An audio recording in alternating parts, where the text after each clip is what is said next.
Happy Monday. This week I want to talk to you about grief and loss.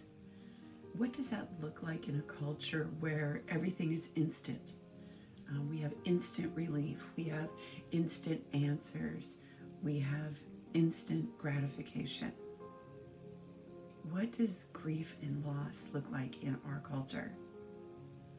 Oftentimes it looks and comes at us with those same expectations of instant, where our neighbors, our family, our friends, our co-workers assume that there's been enough time for us to grieve and deal with our loss, that we need to get on with life as they perceive it.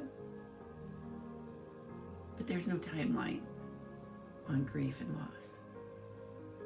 Sometimes there's not even a safe place to go for grief and loss.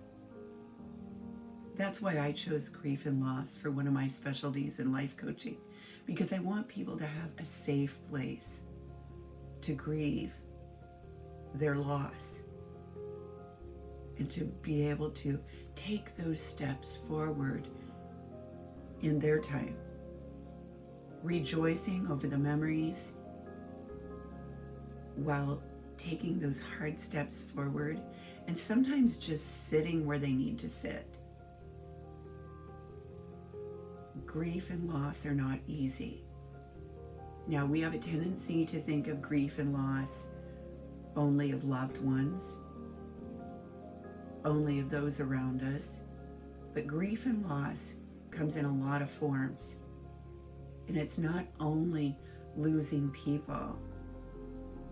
Sometimes it's losing relationships with people who are still here. Sometimes it's losing a pet. Sometimes it's losing a career. Sometimes it's stepping into a new chapter of life and leaving another chapter behind. But we have to have a safe space to grieve. We have to have a safe space to recognize that we've had a loss, or we're moving into a time of life where there is going to be a loss.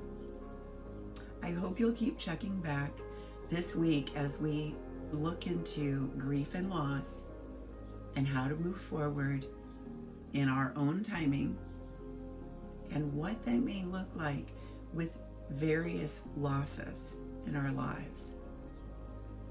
I also hope that you will consider life coaching if you find yourself in a season of loss, no matter what that loss is.